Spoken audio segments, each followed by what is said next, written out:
नमस्कार, आप देख रहे हैं न्यूज फॉर नेशन और मैं हूं प्रियदर्शन। वर्ष 2024 के लोकसभा चुनाव के पहले क्या बिहार में सियासत कोई फिर से बड़ी करवट लेने जा रहा है? क्या जो महागठबंधन है उस सत्ताधारी दल में कोई बड़ा बदलाव होने जा रहा है और सत्ताधारी गठबंधन के नेता के रूप में नीतीश कुमार की जगह किसी अन्य नेता को मौका मिलने की पूरी संभावना बन रही है? क्या होगा बिहार में वर्ष 2024 के पहले और इस सियासी उलटफेर में? क्या बिहार में सत्ताधारी महागठबंधन का जो मोर्चा है इसमें सातों दल एक साथ रह पाएंगे या कोई नई तस्वीर बिहार को देखने को मिलेगी? दरअसल नई तस्वीर देखने की बात इसलिए हो रही है क्योंकि अगर हालिया बिहार में जो राजनीतिक घटनाक्रम है उन घटनाक्रमों पर देखिएगा तो स्थिति कुछ कुछ वैसी ही बन रही है। आप गौर करें, बिहार में वो अगस्त 2022 में नीतीश कुमार ने एनडीए से नाता तोड़ करके और महागठबंधन के साथ सरकार बनाई।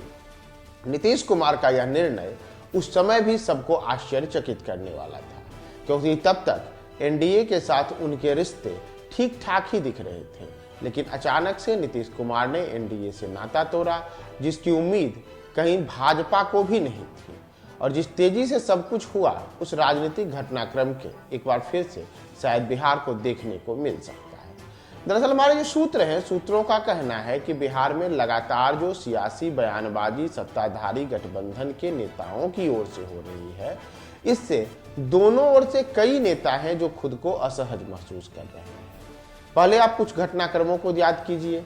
जैसे जदयू की ओर से उपेंद्र कुशवाहा ने सुधाकर सिंह के उस बयान को लेकर के आपत्ति जताई जिसमें उन्होंने मुख्यमंत्री नीतीश कुमार को शिखंडी कह दिया। इतना ही नहीं,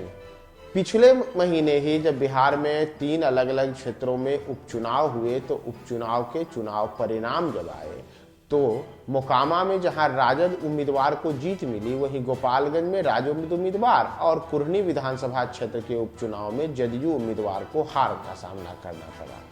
माना गया कि इन दोनों जगहों पर जो भाजपा की जीत हुई इसका एक बड़ा कारण यह रहा कि महागठबंधन के तमाम दलों के बीच आपसी सामंजस्य की कमी रही, जिसका नतीजा रहा कि भाजपा को बड़ा गेन गोपालगंज और कुरनी में मिला, जबकि मोकामा विधानसभा क्षेत्र के उपचुनाव के दौरान भाजपा ने काफी प्रभावशाली उपस्थिति दर्ज की। यहां तक कि उस उपचुनाव में जब राजद उम्मीदवार नीलम देवी ने जीत हासिल की तो कहा गया कि यह उपचुनाव जीतना राजद उम्मीद का नहीं था, बल्कि यह तो अनंत सिंह की जीत थी, यानी कि नीलम देवी के बाहुबली पति अनंत सिंह जो इस समय जेल में बंद है।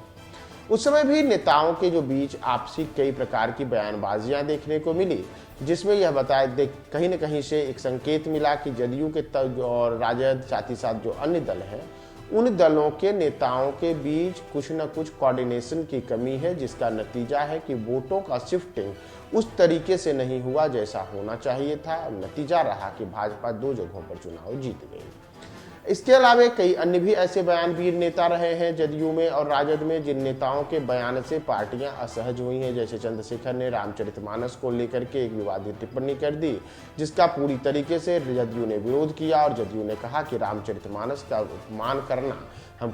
कतई बर्दाश्त नहीं करेंगे। तो इन तमाम हकों के बीच चाहे नीतीश कुमार हो या तेजस्वी यादव हो, वो भले बार बार कहते रहे कि हम इस पूरे मामले पर एकजुट हैं, किसी तरीके की कोई रस्साकसी नहीं है, हम एकजुटता के साथ इस सरकार को आगे बढ़ाते रहेंगे और विपक्षी एकता की जिस नज़ीर को बिहार ने पेश किया है वह नज़ीर आगे आने वाले दिनों में बड़े राजनीतिक घटनाक्रम के रूप में परिणित होगा।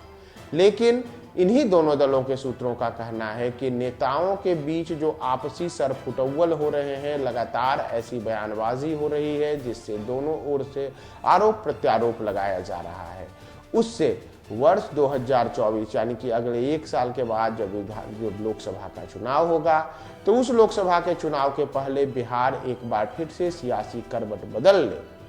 तो यह कोई हैरानी की बात नहीं होगी, क्योंकि दोनों ओर से जैसी जैसी बयानबाजियां हुई हैं उन बयानबाजियों से संकेत कई तरीके के मिल रहे हैं। इसमें जदयू के एक बड़े वर्ग के नाराज होने की भी बात कही जा रही है। राजद के नेताओं के एक बड़े वर्ग के बारे में भी यह कहा जा रहा है कि ये तमाम नेता अभी भी खुद को नीतीश कुमार के जदयू के साथ गठबंधन करने के लालू तेजस्वी के निर्णय से सहज नहीं हुए हैं और नतीजा है कि कभी सुधाकर सिंह तो कभी चंद्रशेखर ऐसी टिप्पणियां करते हैं जिन टिप्पणियों का असर महागठबंधन पर प्रतिकूल पड़ता है और महागठबंधन में आपसी कलह की स्थिति देखने को मिलती है। तो क्या वर्ष 2024 के पहले सियासी उलटफेर फिर से बिहार में होगा और नीतीश कुमार कुछ अलग निर्णय करेंगे? क्या होगा, हमारे सूत्र क्या कहते हैं और इससे क्या सियासी असर पड़ेगा? तमाम अपडेट्स के लिए आप हमारे साथ बने रहेंगे।